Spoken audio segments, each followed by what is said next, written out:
청산별곡 일단 먼저 같이 가볼게요.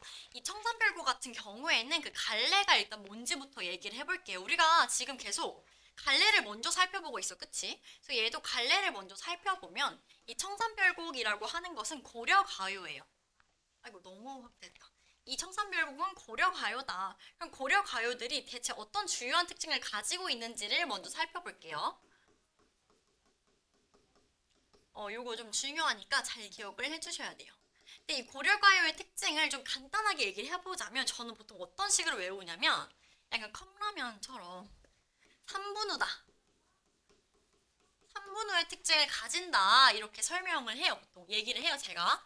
일단 3이라고 하는 것은 뭐냐면 삼분보예요. 그리고 이 분이라고 하는 것은 뭐냐면 분절체다. 혹은 분연체다. 이렇게 표현을 해요. 그리고 마지막으로 후라고 하는 것은 뭐냐면 후렴구를 가지고 있어요. 요 세 가지. 삼분보, 분절체, 후렴구, 요 3분우 이 세 가지 특징을 모두 가진 것을 우리가 고려가요다 이렇게 얘기를 해요. 근데 이거 하나하나 설명하기 전에 고려가요에 대해서 간단하게 얘기를 해보자면 자, 이 고려가요는 고려시대 때 유행하던 거였어요. 근데 누구 사이에서 유행했었냐면 평민들 사이에서 말로 유행하던 것을 우리가 고려가요라고 얘기를 했었어요. 근데 이게 시간이 지나서 조선시대 때 이게 글로 쓰이면서 이게 궁중음악으로 쓰이게 됐어요. 근데 여기에서 지금 조선시대 때는 지금 궁중에서 쓰여졌다고 했고 고려시대 때는 평민들이 썼다고 했었잖아, 그치? 그러다 보니까 굉장히 자극적이고 굉장히 약간 부정적인, 약간 너무 야한 그런 소재들이 많았어요. 그래서 조선시대 때 궁중음악 쓰면서 얼마나 그 양반들이 놀랬겠어요. 그래서 남녀상렬지사다. 남녀상렬지사라는 것을 이유로 지사를 이유로 많은 작품들을 삭제했다고 하더라고요. 그래서 요거 좀 기억해 주시면 될 것 같고 삼음보라고 하는 것은 뭐지? 우리 잘 알고 있잖아요. 그쵸? 네네네네. 남녀상열지사로 삭제. 남녀상열지사. 이건 별로 안 중요해요. 네, 요 자극적이다까지만 적어주시면 이해가 잘 되지 않을까. 네. 어쨌든 이게 고려가요의 특징이었었고, 그래서 우리가 문학적으로 특징들을 보면 요 세 가지 특징이 있어요. 삼음보라고 하는 것은 뭐지? 우리가 세 갈래로 문장을 끊어 읽으면서 작품을 이해할 수 있는 거, 그치? 세 마디로 끊어가면서 읽는 것을 삼음보다라고 얘기를 하고, 그 분절체, 분연체다라고 하는 것은 무슨 말이냐면요. 연이 구분되어 있는 것을 우리가 분절체, 분연체다 이런 식으로 얘기를 해요. 그리고 후렴구는 뭔지 아시죠? 계속해서 부르는 거. 지금 노래에서도 1절 1절 있고 1절 2절 있고 그 사이 후렴구들 계속 있잖아요. 그래서 고려가요에서 후렴구가 시작이 됐었다. 그리고 이 후렴구를 통해서 우리가 운율을 형성할 수가 있었고 그리고 후렴구가 마지막마다 계속 반복되다 보니까 구조적인 안정감도 당연히 있을 수밖에 없었겠죠. 그리고 이 후렴구라고 하는 것을 또 다른 면에서 살펴보면 후렴구가 나왔다? 그럼 그건 그 연이 끝난 거잖아, 그치? 그래서 이 분열체, 연이 구분되게 만드는 연을 구분시키는 그런 역할도 했다. 후렴구가 이렇게 중요한 역할을 많이 했다라는 거 기억해 주시면 될 것 같아요. 그리고 여기까지가 고려가의 특징이었고 그러면 청산별곡이라는 그 내용상의 특징도 한번 살펴볼게요. 네, 일단은 청산이라고 하는 것은 뭐냐면요. 이 작가가 원하는 이상세계예요. 지금 이 화자는 굉장히 부정적인 현실 속에 살고 있는 것 같아. 그래서 내가 자꾸 현실을 벗어나서 가고 싶어 하는 이상세계 혹은 뭐 현실 도피처. 그런 공간들을 우리가 청산이다 이렇게 얘기를 해요. 근데 여기서 청산이라고 하는 것을 우리가 우리말로 해석을 하자면 무슨 의미인 거지? 푸른 산이다.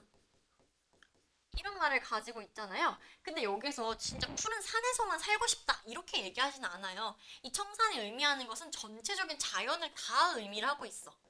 그래서 우리가 이런 거 뭐라 하죠? 일부분의 내용으로 전체를 다 개념을 설명하는 거. 대유법이라고 얘기를 하죠. 제목에서부터 대유법이 사용이 되었구나라는 것을 우리는 알 수가 있습니다. 그래서 이 청산별곡에서 뭘 하냐면 계속 청산에 살고 싶다라는 말을 계속 반복을 해요.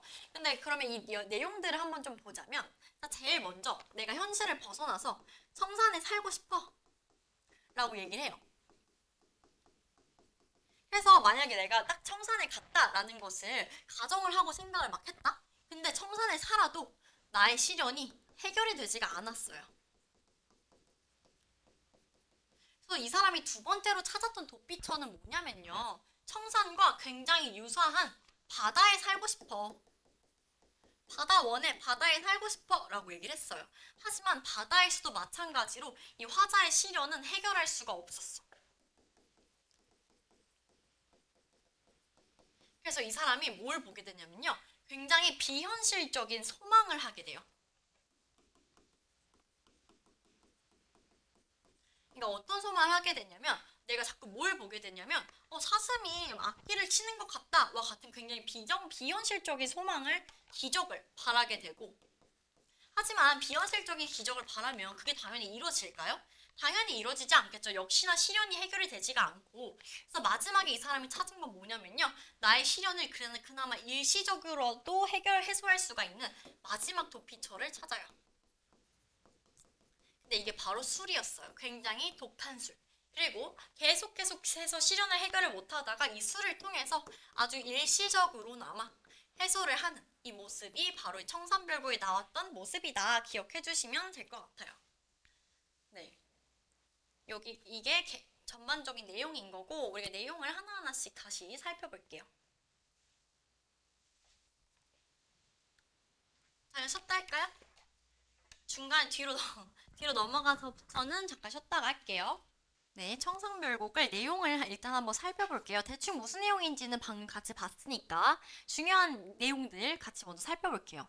일단은 살얼이랐다, 청산의 살얼이랐다로 시작을 해요. 우리가 이걸 어떻게 보냐면 A, B, A 이런 식의 AA, BA 구조구나 이렇게 볼 수가 있어요. 그리고 우리가 아까 개관에서 잠깐 살펴봤는데 이 청산이라고 하는 것이 무슨 의미를 가지고 있었지? 무슨 도피처.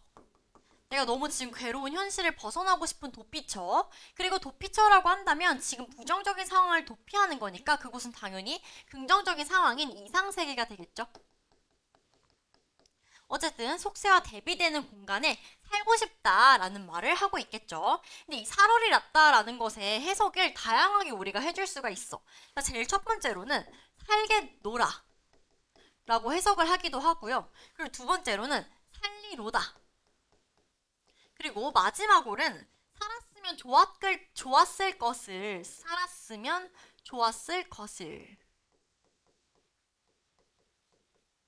요 세 가지로 우리가 해석을 해줘요. 사실 살겠노라와 살리로다 같은 경우에는 내가 꼭 청산에 살 거야 라는 어떤 소망과 의지를 드러내는 부분인데 이 두 가지는 비슷한 결이라고 볼 수가 있어요. 근데 살았으면 좋았을 것을 이란 말은 뭐죠? 과거에 내가 왜 청산에 안 살았지?에 대한 후회의 감정이 들어가 있다. 어쨌든 이렇게 세 가지로 해석이 된다라는 것을 잘 기억을 해주세요. 어쨌든 나는 청산에 살고 싶대요. 근데 머루랑 달래랑 먹고 청산에 살고 싶다. 여기 있는 이 머루와 달래라고 하는 것은 뭐냐면 산에 나는 그냥 과일을 얘기를 하는 거야. 그치? 청산에 살면서 과일을 따다 먹는데 그걸 우리가 엄청 풍족하다고 볼 수 있을까요? 아니죠. 막 고기 먹고 이런 거 아니다 보니까 이 머루와 달래, 소박한 음식. 내가 속세가 싫어서 청산에 갔으니까 막 속세 음식들 별로 안 먹고 싶은 거야. 그래서 그냥 그 청산에 나는 소박한 음식을 먹고 나는 그냥 청산에 살고 싶다라고 먼저 시작을 하고 있죠. 그리고 여기에서 얄리얄리, 얄야성, 얄라리, 얄라 이 부분이 바로 후렴구에 해당하겠죠. 아까 우리가 고려가요의 세 가지 특징을 3분 후 후렴구 마지막이 여기 이렇게 표현이 되는구나. 네, 이렇게 볼 수가 있고 1년에서는 일단 청산에 대한 동경을 나타내고 있죠. 조금 이따 같이 보고 그리고 울어라 새야 자고 일어나서 울어라 새여라고 나오죠. 새가 울고 있대요. 이 울어라도 마찬가지로 우리가 두 가지로 해석을 볼 수가 있는데 우는구나 혹은 울어라 이 두 가지로 해석을 할 수가 있어요. 어쨌든 이 새를 울고 있다라고 표현을 해주고 있잖아요. 근데 새가 사실 그냥 소리를 내는 거지 웃고 있을 수도 있단 말이야. 그치? 그럼 이 우는구나 라고 하는 것은 이 작가의 감정이입이 들어간 대상이구나. 이 새는 감정이입의 대상이다. 이렇게 보실 수가 있겠죠. 자고 일어나서 우는구나 새여.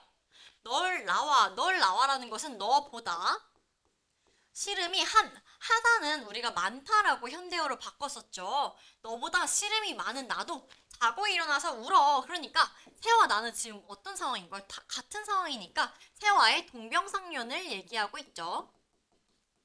역시나 마지막 얄리얄리 얄라썽 얄라리 얄라 후렴구가 나와 있죠. 그리고 가던 새 본다. 물 아래 가던 새 본다. 지금 이 사람이 1년 2연에서는 지금 청산을 내가 갔고 청산에서 어떻게 사는지에 대한 내용을 얘기를 하거든.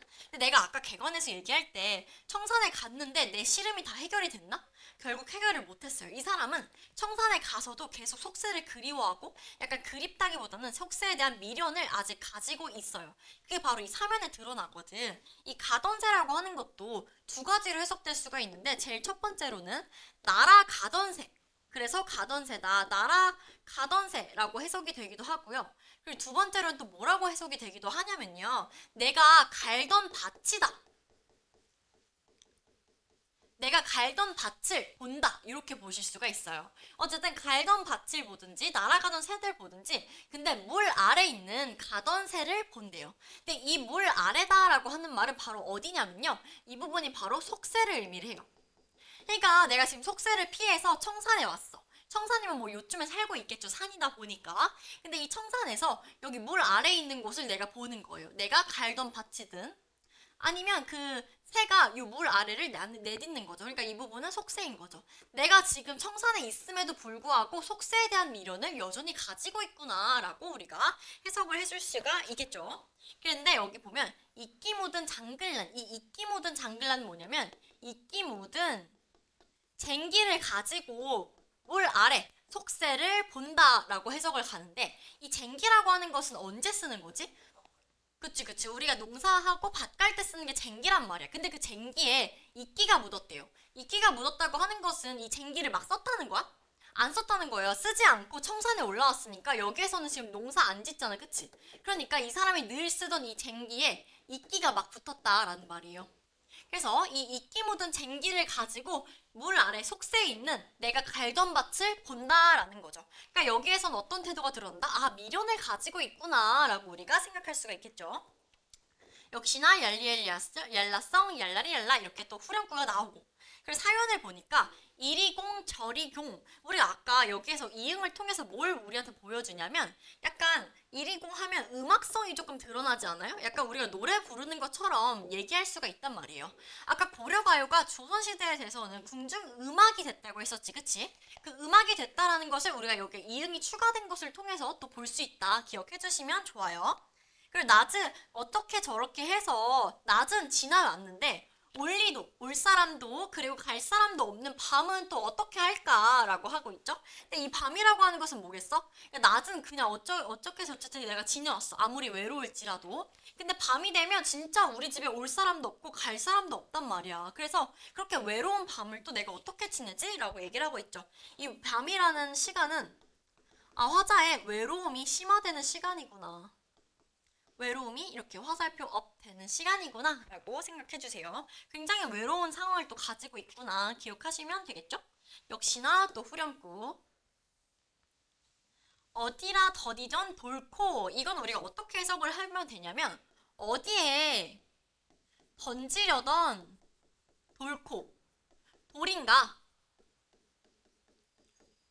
누리라 맞히던 돌인가 누구를 맞추려던 돌인가 누가 돌을 던지고 근데 대체 이 돌은 누구한테 맞추려는 돌이지? 근데 누가 맞은 거야? 그 돌을 내가 맞은 거예요. 내가 가만히 있는데 가만히 있었는데 어디서 돌이 날아와서 내가 그 돌을 맞게 되게 된 거죠.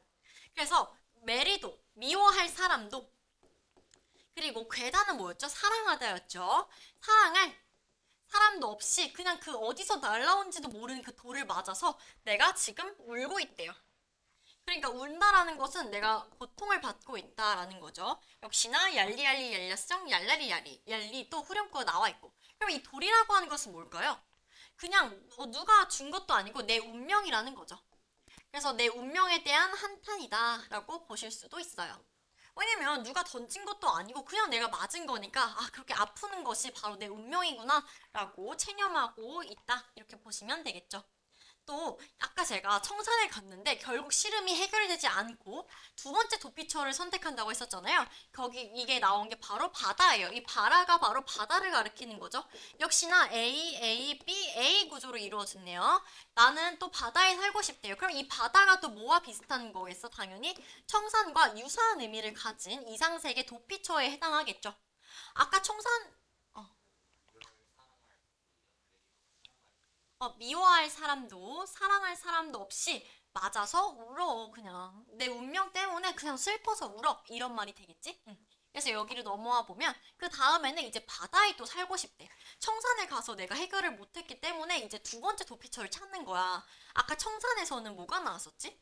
마루랑 아 머루랑 달래를 먹고 살아야겠다라고 했었어. 그치? 바다에서도 마찬가지로 거기 나오는 음식들을 소박한 음식들 먹고 그냥 바다에 살고 싶어 라고 나와 있죠. 이 소박한 음식은 어쨌든 비슷한 거예요. 이거 다 조개랑 물고기를 먹고 아주 소박한 음식 먹고 또 바다에 살고 싶어. 역시나 또 후렴구. 근데 또 바다에 사니까 역시나 시름이 또 해결되지는 않았어요. 가다가 드로라는 듣노라예요. 들었어. 뭐를 들었냐면 애정지에 가다가 내가 들었대요. 이 애정지라고 하는 것은 뭐냐면 그냥 외딴 부엌이에요. 그냥 내가 어디 가다가 외딴 부엌이 있는데 거기서 들었어. 근데 내가 뭐를 들었냐면 사슴이 장대에 올라서 해금을 켜는 것을 들었어. 켜다예요. 그러니까 우리가 음악 같은 거 켜다라고 하잖아요. 그 현악기인가 뭐 그런 애들. 그러니까 여기에서 이 사슴이 장대에 올라서 해금을 켜다. 이건 우리가 두 가지로 해석을 할 수가 있어요. 제일 먼저 첫 번째로는 진짜로 사슴이 장대 위에서 정말 장대 위 연주를 하는 정말 비정상적인 모습을 이 사람이 봤다. 이렇게 볼 수도 있고, 두 번째로는 사슴을 분장한 광대가 그냥 연주하는 모습을 내가 지나가다가 봤다. 이렇게 두 가지로 해석할 수가 있는데 사실 모든 도피처를 찾다가 이 사람이 아주 비정상적인, 비현실적인 소망을 하는 것을 토대로 1번이 조금 더 유력한 후보겠구나 이렇게 생각할 수는 있겠죠. 아주 너무 내가 현실이 힘드니까 어느 순간부터는 그냥 기적을 소망하고 있는 화자의 모습을 볼 수가 있어요. 그리고 가다가 배부른 독에 설진 강수를 비조라. 여기에서 배부른 독이라고 하면 독이 있는데 그게 아주 배부르대. 그럼 이런 뭐 항아리 같은 걸 얘기를 하는 거겠죠?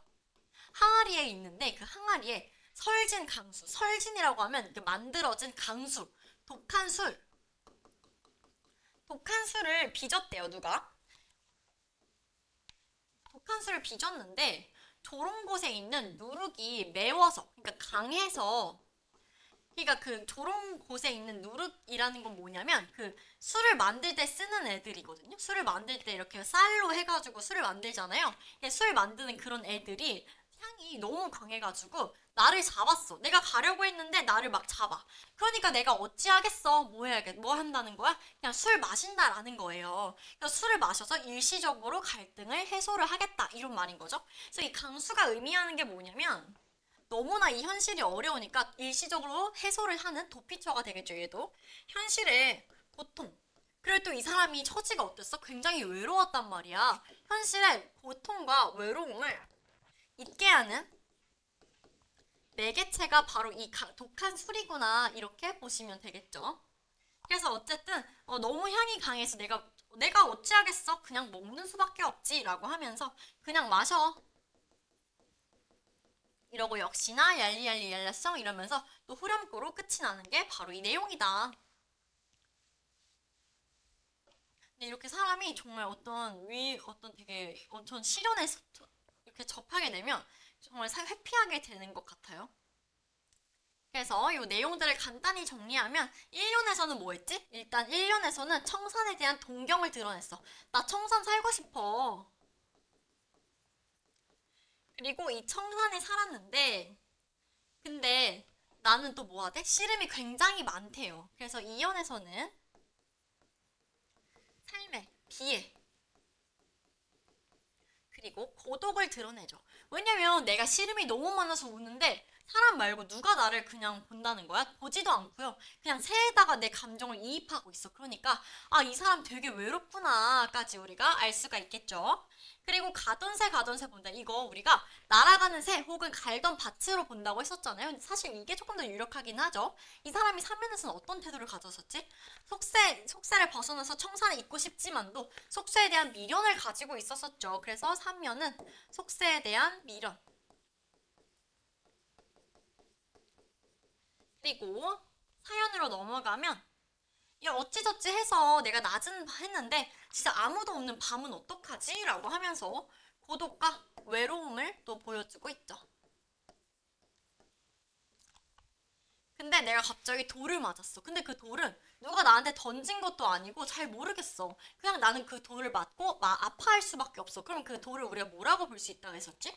운명이라고 볼 수 있다 했었잖아요. 그래서 운명적인 고독. 아, 내가 이렇게 외롭고 힘든 거 그냥 내 운명이구나 라는 운명적인 고독을 인식하고 여기에 대해서 체념한다. 체념적인 태도가 드러나는 것이 바로 이 연이다. 이렇게 보실 수 있고. 그리고 청산에서도 마찬가지로 씨름이 해결이 안 되니까 어디를 택했지? 이 다음에는 바다를 택했었죠. 그래서 이 연에서는 또 이번에는 바다에 대한 동경을 보여줬어요.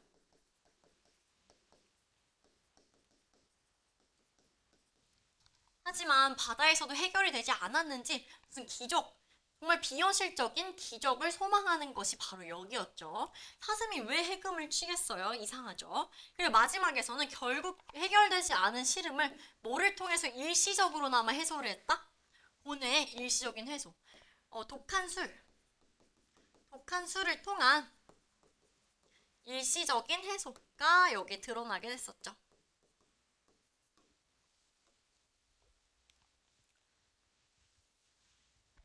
제가 옛날에 이거 혼자 공부를 하면서 제가 수능을 4번을 봤거든요. 근데 그러다가 이 청산별곡이 너무 약간 너무 슬프고 너무 내 처지 같아서 제가 이거 공부하다가 옛날에 울었던 적이 있어요. 막 학원에서 공부 안 돼서 이제 집에서 한다 하고 집에서 안 돼서 독서실 간다 했는데 결국 어디서도 공부가 안 돼가지고 진짜 그냥 술만 마셔야겠다 하고 그 생각에 약간 진짜 이거 공부하면서 울었던 기억이 있는데 뭐 어쨌든 네, 응? 독한 술? 여기? 어? 네, 여기까지 내용은 됐었고, 그리고 여기 OX가 있어요. 일단 6번까지만 빠르게 한번 해볼게요.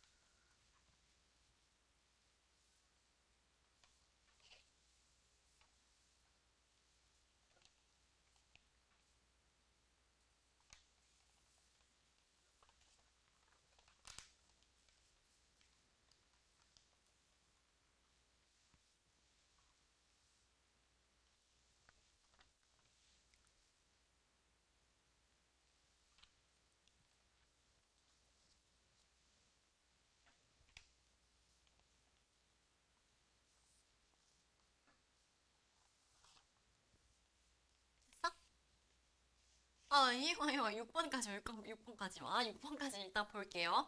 청산을 일상적인 삶의 터전과 완전히 구별되는 것으로만 해석 가능하다. 우리가 문제를 풀 때 이렇게 막 100% 단정하는 것은 웬만하면 틀렸어요. 이건 X예요. 그러니까 이게 헷갈릴 수가 있는데 이 사람이 완전히 구별되는 게 아니라 이끼 묻은 쟁기를 가지고 밑에를 살짝 볼 수가 있어서 그치? 그 완벽하게 구별이 됐다면 아예 볼 수가 없게 되는 거란 말이야. 그래서 완벽하게 구별되는 것까지는 아니다. 그래서 X다 이렇게 보시면 되고 그리고 후렴구는 화자의 정서를 집약적으로 드러냈나요? 아니에요. 후렴구 고려가요에서 후렴구 같은 경우에는 의미가 없어요. 그래서 우리가 고려가요에 있는 후렴 여음구에 대해 얘기를 하면서 그 어부사시사 했던 거 기억나? 어부사시사에서 독특했던 게 뭐야? 거기서 반복되는 그 후렴구와 같은 여음들이 의미가 있다라는 게 중요했던 특징이었잖아요. 그치? 근데 일반적으로 후렴구는 아무런 의미가 없다라는 것을 잘 기억해 주세요. 그리고 후렴구는 특정 음운을 거듭 사용해서 음악적인 효과를 얻는다. 그쵸? 맞죠? 얄리얄리 얄야성이라는 것 자체가 리을과 이응인 그 울림소리 울림소리를 반복해서 내고 있기 때문에 음악적인 효과 당연히 얻을 수가 있겠죠. 그리고 후렴구는 시상을 매듭 지으면서 긴밀하게 대응한다. 아니에요. 고려가의 후렴구는 아무런 의미가 없어요. 왜 의미가 없냐면 이게 고려시대 때 유행이 되다가 조선 때 궁중음악으로 도입하면서 들어간 게 바로 이 후렴구거든요. 그러니까 음악 부르면서 뭔가 음악이 잘 굴러가게 내용과 상관없이 그냥 넣은 거기 때문에 긴밀히 대응한다. 어떤 의미가 있다. 집약적으로 드러낸다. 이런 말은 다 틀리다. 라는 걸 그 형식 속에서 잘 기억을 해주세요. 알겠죠? 그리고 5번을 보면 후렴구를 통해서 반복의 효과를 나타나서 통일감. 요거까지는 맞겠죠? 그리고 후렴구를 통해서 연과 연의 관계를 분명해서 시상이 자연스럽게 전개되도록 한다. 요것도 맞게 되겠죠. 그러니까 후렴구가 그 내용적인 의미는 없지만 후렴구 나오면 아 2연이 끝났구나 3연이 시작되겠구나 또 후렴구 나오면 다음 연이 시작되겠구나 라는 것을 우리가 알 수가 있으니까 7번부터 그냥 같이 한번 볼까요? 대화체를 사용을 해서 현실감을 높였다. 대화체가 나왔나요? 우리가 대화체다라고 하는 것을 진짜 약간 예민하게 봐줘야 되는데 이러려면 물음과 답에 그게 다 있어야 돼요. 그러니까 사람이 두 명이 등장해야 된다라는 말이 되는데 여긴 대화체가 아니라 뭐를 사용했었지? 그냥 나 너무 힘들어서 청산 살고 싶다라는 독백체로 됐기 때문에 당연히 틀렸어요. 반어적인 표현으로 삶의 모순을 드러낸다. 맞아요? 단어도 등장하지 않고요. 모순도 딱히 나오지 않았어요. 그리고 과거와 현재를 대비해서 화자의 처지를 부각한다. 내가 이전에는 좀 살만했는데 요즘 너무 힘들다. 없었어요. 그냥 쭉 그냥 지금 과거 얘기가 아예 등장하지 않았고 현재에 너무 시름 많고 외로워 라는 내용만 얘기하고 있었죠. 10번을 보면 동일한 색채어를 사용을 해서 이미지를 선명하게 색채어 자체가 등장하지 않았어요. 그쵸? 그리고 11번을 보면 유사한 어구의 반복을 통해서 화자의 정서를 강조한다. 맞나요? 이거 맞죠? 우리가 A, A, B, A 구조가 있었잖아. A, A, A 하면서 계속 우리가 반복을 했어.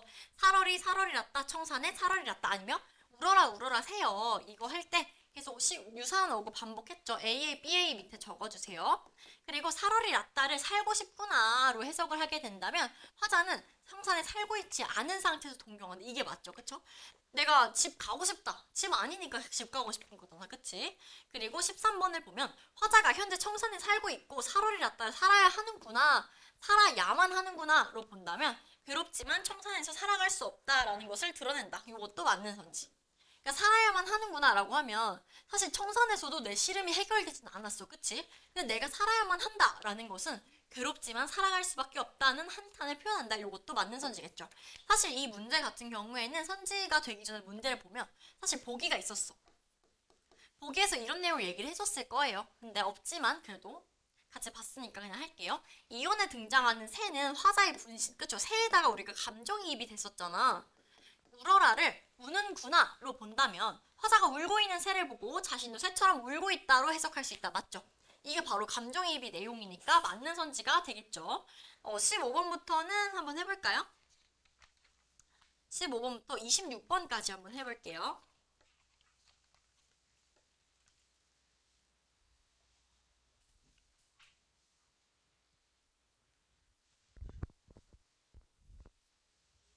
14? 5. 감정이입이니까 5죠.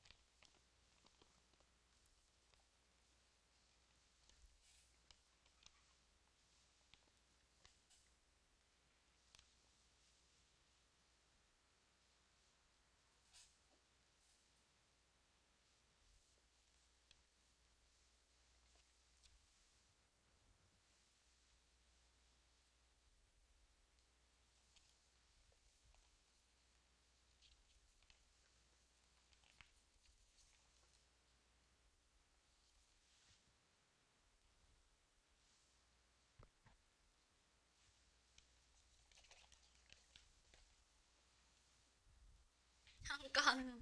그냥 다 하세요, 그럼. 네, 그냥 거기까지 하고 같이 볼게요. 일단 15분부터 보면 노래하다라고 했을 때 너를 원망한, 그러니까 여기서 너가 새가 될 거 아니에요? 근데 이 사람이 새를 원망할 리는 없어요. 이걸 우리가 아무리 다르게 해석을 한다 해도 새를 원망할 이유는 전혀 없기 때문에 당연히 X가 되겠죠. 그리고 이연에 가던 새를 갈던 밭이라는 뜻으로 해석을 하게 된다면 녹슨 연자, 이끼 묻은 쟁기 가지고 내가 갈던 밭 보는 거니까 당연히 미련으로 해석할 수 있겠죠. 후렴구를 반복해서 운율감 높인다? 맞죠? 사음보였나? 우리가 고려가요 같은 경우에는 3분 후로 외웠었잖아. 그치? 그럼 당연히 3음보겠죠. X. 그리고 마지막 행에 시상이 집약되고 있다. 맞아요? 아니에요. 후렴구는 시상을 집약할 능력이 없어. 얘는 그냥 우리 음악성 높이기 위해서 노래 부를 때 조금 잘하려고, 좋게 하려고. 그러니까 당연히 X고요. 대구법 맞죠? 그리고 돌은 자아성찰의 매개체다. 자아성찰이라고 한다면 내가 왜 이렇게 살았는지 어떤 반성이랑 연결이 되거든요. 근데 이 돌 맞고 내가 반성하는 게 아니고 그냥 난 체념을 해버려. 그렇지? 그러니까 자아성찰의 매개체다라고 보기는 어려워요. 그리고 돌은 감정이입 되지 않았어요. 감정이입 된 소재는 뭐가 있었지? 새가 있었잖아. 돌은 그냥 감정이입이 아니라 어디서 날아왔는지도 모르는 그냥 되게 황당한 그런 운명? 내 슬픔이 정말 운명에 관한 거구나에 대한 인식하고 체념하는 그런 소재였죠. 돌은 서름의 감정을 유발한다. 그죠? 서러워하긴 했었어요. 내가 너무 아파서 운다. 이런 내용이 있었으니까 서러움은 맞고 돌은 수용해야 할 대상이다. 돌이라고 하는 것은 운명이었었잖아요. 운명을 결국 체념했다라는 것은 아 이렇게 힘든 거 그래 그냥 그게 내 인생이지라고 수용하는 거라고 볼 수 있어서 오해요. 그리고 위시의 청사는 현실의 도피 공간 맞죠. 그리고 새는 화자가 합의라고자 하는 자연물이다. 합의라고자 한다라고 하는 것은 하나가 된다라는 거고 이건 우리가 다른 말로 무라일체다라고 표현을 해줘요. 지금 화자는 무라일체의 경지에 올랐나? 아니에요. 이 무라일체의 경지는 보통 주제가 자연 친화일 때 나오는 말이에요. 근데 이 사람은 그냥 새한테 감정이입을 한 것이지 그 새와 하나가 돼서 뭐 자연과 함께 놀고 싶다 이런 말을 한 것은 아니었어. 그러니까 당연히 X가 되겠죠. 그리고 특정 시구를 거듭 사용을 했어요. 그래서 반복을 했지. 얄리얄리 어쩌고. 그래서 음악적인 효과를 얻고 있다. 맞는 선지. 상징적인 시어를 사용을 해서 이상적인 공간을 형상화한다. 이것도 맞는 애가 되겠죠. 그 청산과 바다를 가리키고 있는 거겠죠. 부정적인 현실 상황으로부터 벗어나려는 화자를 설정한다. 맞죠? 계속 속세를 벗어나고 싶어 하고 근데 또 청산에서도 못 찾아서 바다 갔다가 그런 다음에 마지막에 술을 마셔버리죠. 반복 효과를 통해서 전체적인 통일감 맞죠? 후렴구와 관련해서 형식적인 것은 웬만하면 맞고 내용과 관련이 있냐라고 했을 때 내용과는 전혀 관련이 없다라는 건 꼭 기억해 주시고 대화를 주고받으면서 대화 주고받은 거 없었어요. 뭐라 그랬지? 아까 독백체라고 얘기했었죠. 31번 X 그리고 누름국 누룩이 매워서 나를 잡으니까 내 어찌하겠니? 라와 같은 표현이 쓰인 거 뭐가 있었죠? 서리법 쓰여진 데 어디예요? 뭔 소리야. 네, 32번 뒤에 여기 이 선지 있잖아요. 너는 언제까지 나를 쫓아오느냐? 여기에선 서리법. 거기에다가 그 너라고 하는 대상이라고 의인화까지 하고 있어요. 먹고 산다는 게 있는데 그 먹고 산다는 거 도대체 너는 날 언제까지 쫓아올 거니? 라고 물어보는 거 거기에다가 그리고 너와 나라고 하면서 의인화까지 하고 있어서 3번이 답이다 이렇게 보실 수가 있겠죠? 그리고 이 뒤에는 아직 안 하셨죠? 여기 뒤에도 시간 드릴 테니까 한번 해보세요.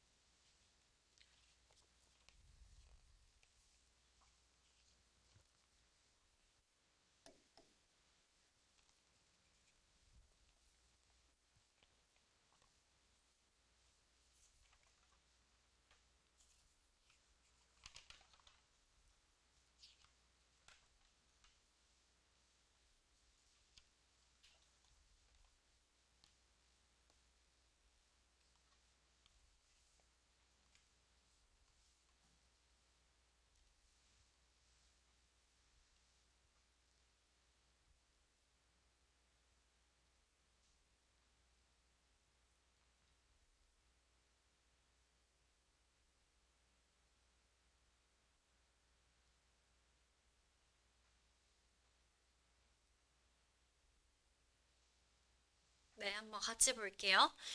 사설 내용과 후렴구가 자아낸 느낌이 비슷하다? 전혀 아니죠. 막 내용은 진짜 슬프고 막 외로운데 후렴구가 자아내는 느낌은 완전히 갑자기 신나잖아요. 그쵸? 음악성만을 보면 된다. 그리고 여기에서 1년에서 4년까지는 청산 얘기를 하다가 5년에서 8년까지는 우리한테 갑자기 바다 얘기로 그 이상세계가 바뀌고 있어요. 그래서 근데 7년까지는 맞는데 8년이 달라요. 그쵸? 그래서 그 술 먹는 부분을 따로 빼야 되잖아요. 그래서 여기는 동일하게 반복되는 것은 아니라서 X다 이렇게 보시면 되고 동일한 율격을 반복하고 율격이라고 하는 것은 삼음모를 얘기를 하고 있는 거예요. 삼음모를 반복하고 특정 의문을 이 알리알리 연락성할 때 이응과 리을을 얘기하는 거겠죠. 얘네들을 연속적으로 사용을 해서 운율감 형성한다. 맞죠? 그리고 각 연에서 계절에 따라 변화되는 대상의 모습 전혀 없었어요. 어부사시사에서나 있었죠. X. 공간을 나타내는 소재들로 화자의 처지가 변화된 이유를 나타내서 화자의 특성을 부각하고 있어. 이유가 나왔었나요? 이유는 나오지 않았어요. 이 사람이 왜 그렇게 청산에 가고 싶어 하는지, 왜 씨름이 많은지에 대한 구체적인 이유는 없어요. 그리고 38번 봤을 때 실연한 사람으로 화자를 본다면 밤은 화자가 홀로 보내는 시간이고 또 밤은 사랑하는 사람과의 재회에 대한 믿음이 커지는 시간? 재회에 대한 믿음이 커진다라고 하는 것은 연인의 입장에 봤을 때 긍정적인 내용이잖아요. 근데 밤은 그런 부정적인 내용이었어요. 굉장히 외로움이 심화되는 시간이었죠. 그러니까 당연히 여긴 X가 되겠죠.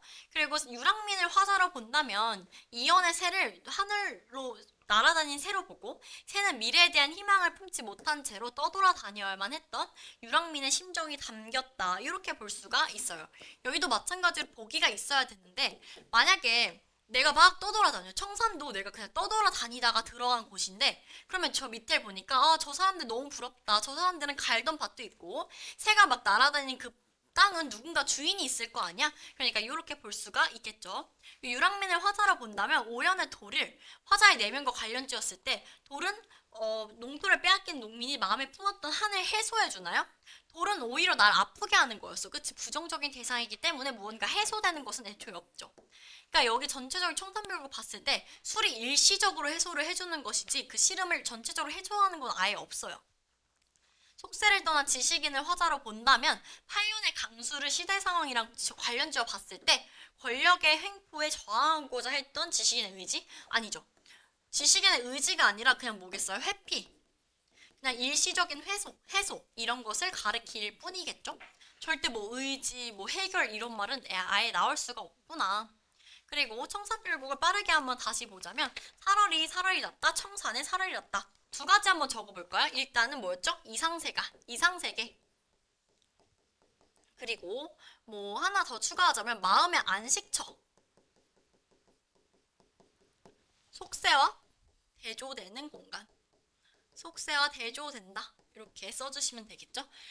살월이 났다라고 할 때 청사에 살고 있어. 그럼 위 구절은 어떻게 해석을 해야 될까요? 어떻게 해석해야 되냐면 여기서 좀 추가적으로 하나 얘기하자면 살아야만 한다.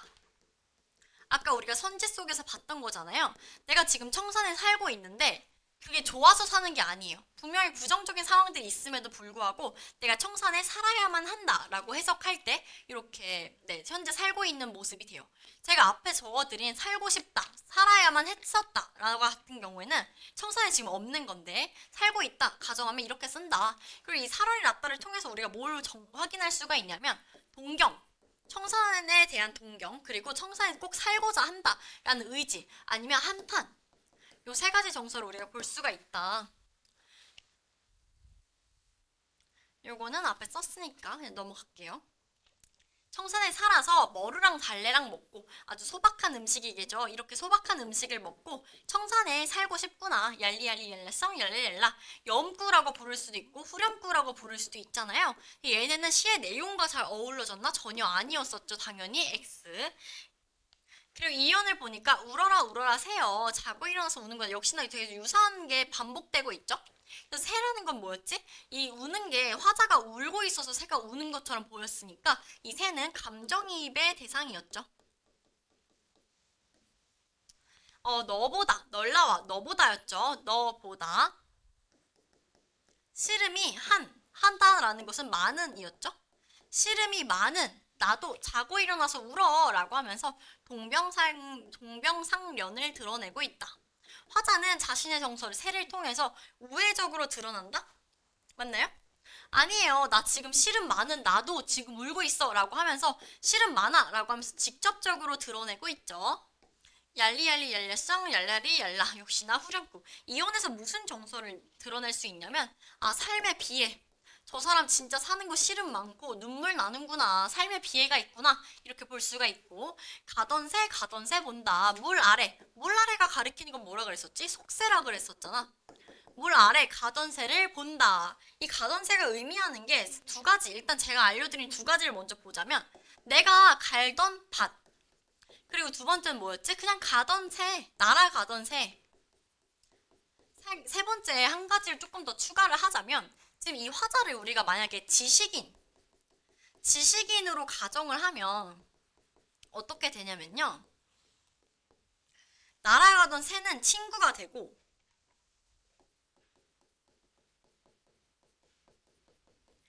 친구다. 이렇게 적어주시고 내가 만약에 실연했어. 실연이라는 게 뭔지 아시죠? 내가 연인과 헤어진 사람이다. 그렇다면 헤어진 님이 되겠죠.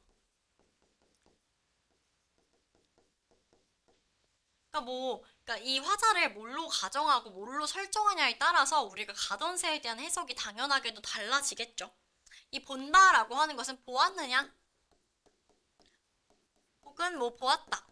어쨌든 본다라고 하는 게 그거 있죠. 약간 의문문의 의미가 있다라는 것을 우리한테 알려주고 있는 거고. 그리고 잉 묻은 장들란 이거 뭐였었죠? 이끼 묻은 쟁기라고 일단 해석을 했었고 또 뭐에 따라서 어떤 우리가 이 가던세를 뭘로 가정을 했냐에 따라서 또 이끼 묻은 게 아니기도 하거든요. 일단 첫 번째로 가장 많이 쓰이는 것은 이끼 묻은 쟁기.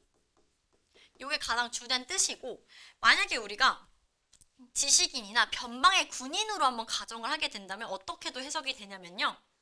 날이 무뎌진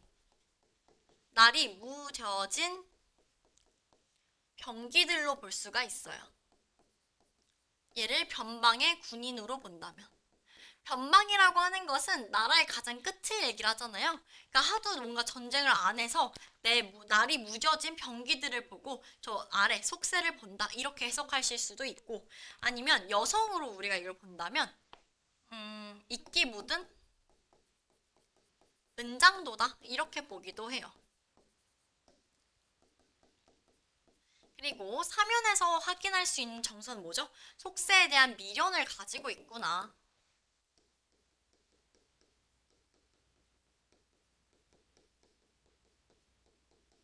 이렇게 보실 수 있겠죠?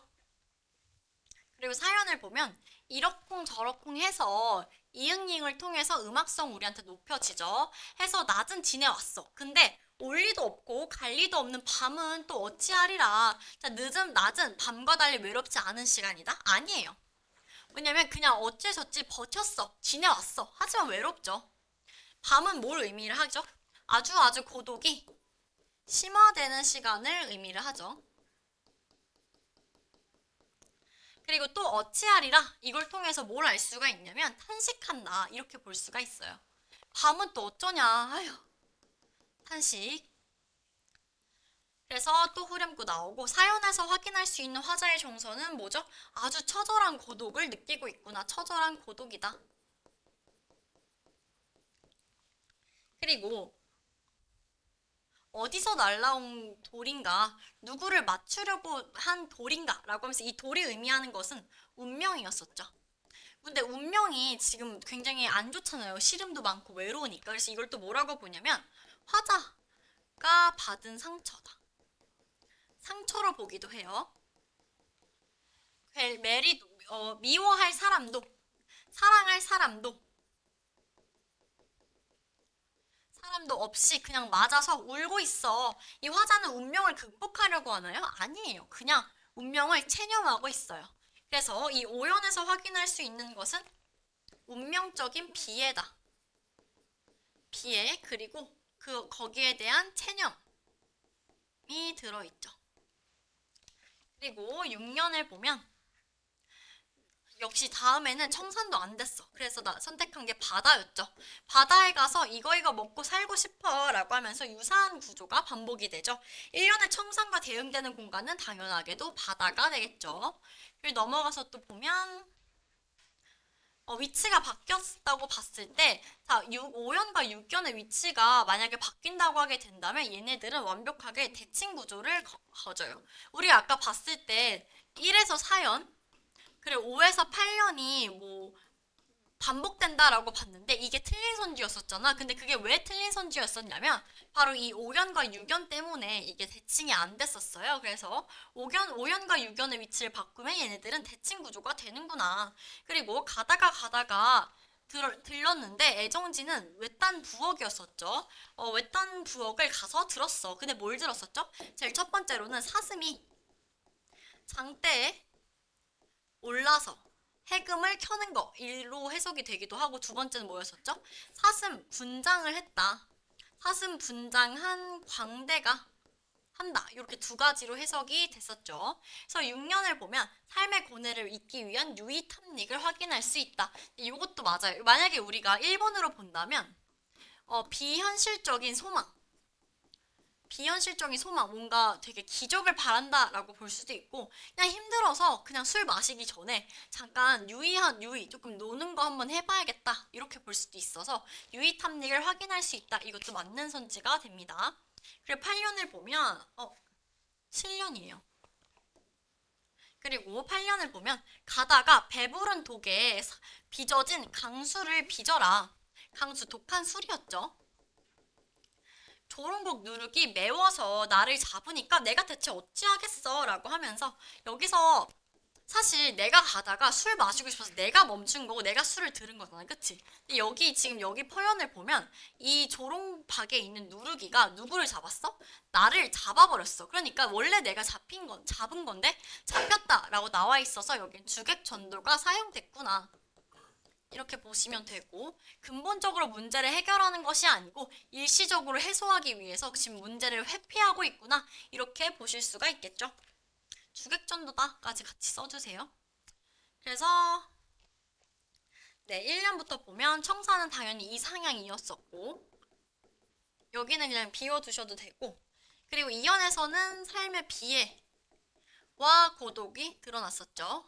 그래서 3년에서는 속세에 대한 미련, 잊기 묻은 쟁기 가지고 그리고 4연에서는 고독 그리고 외로움, 나는 이렇게 저렇게 버텼는데 앞으로 또 어떻게 하지? 또 바다가 나왔었죠. 여기도 마찬가지로 이상향 혹은 도피처가 되겠죠.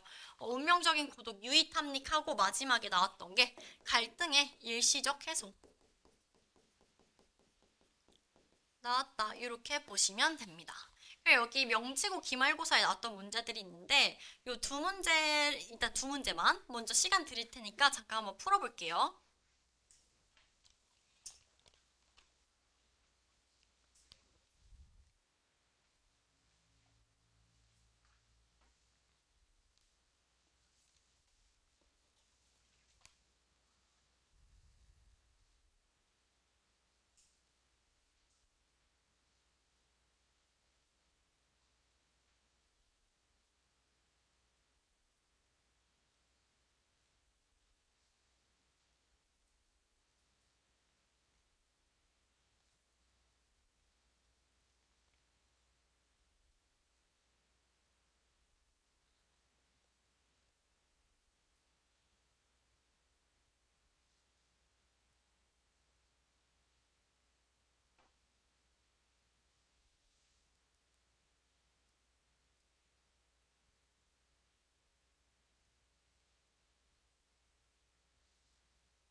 꽃과 같이? 네, 같이 한번 볼게요. 일단 뭐 옳지 않은 거 골라라 이런 내용이었었죠.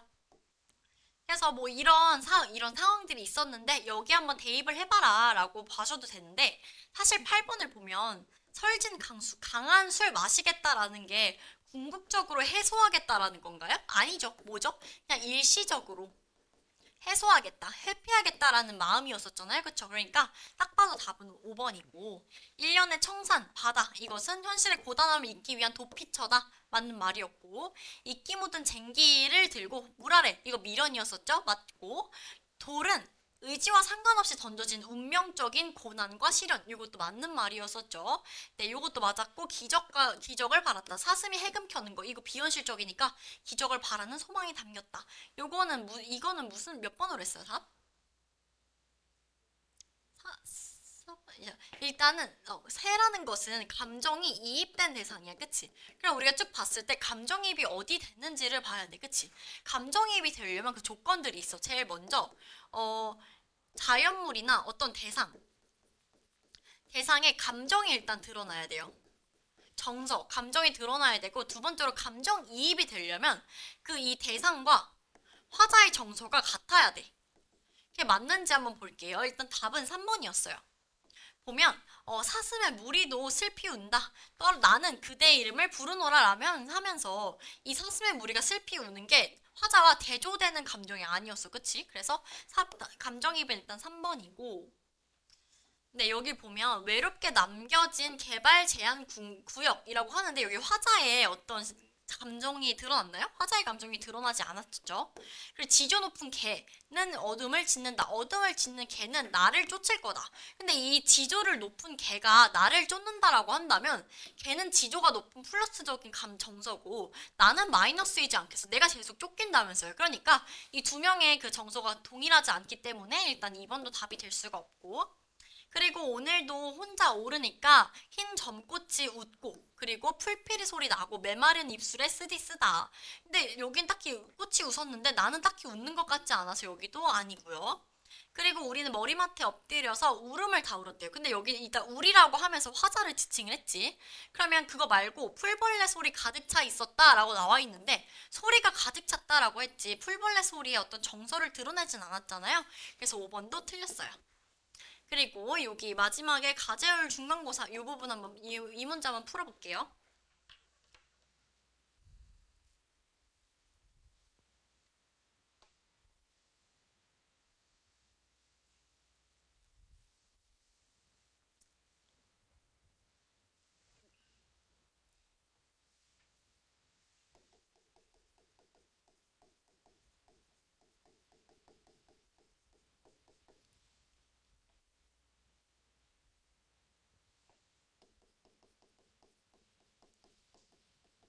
네, 같이 문제는 먼저 볼게요. 답은 사실 2번이었었죠.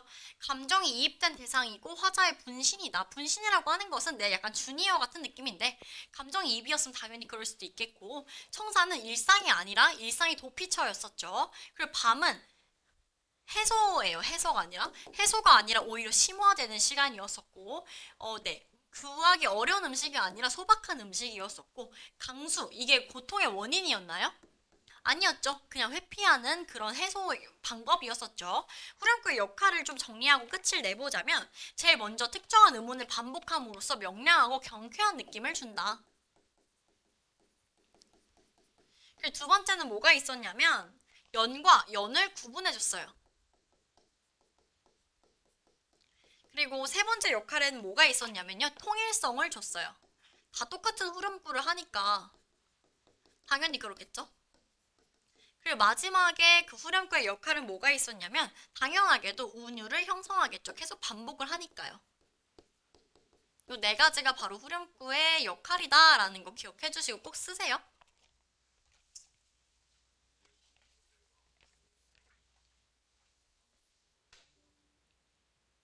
어. 그러니까 운율이라고 하는 것은 그 음악성에 관련된 거고 계속 얄리얄리 이런 거 하다 보면 뭔가 경쾌하고 명랑한 느낌을 주지 않나라고 해서 네, 요거 두 개가 따로예요. 비슷한 느낌이지만 다른 부분 해서 써주시면 될 것 같아요. 네.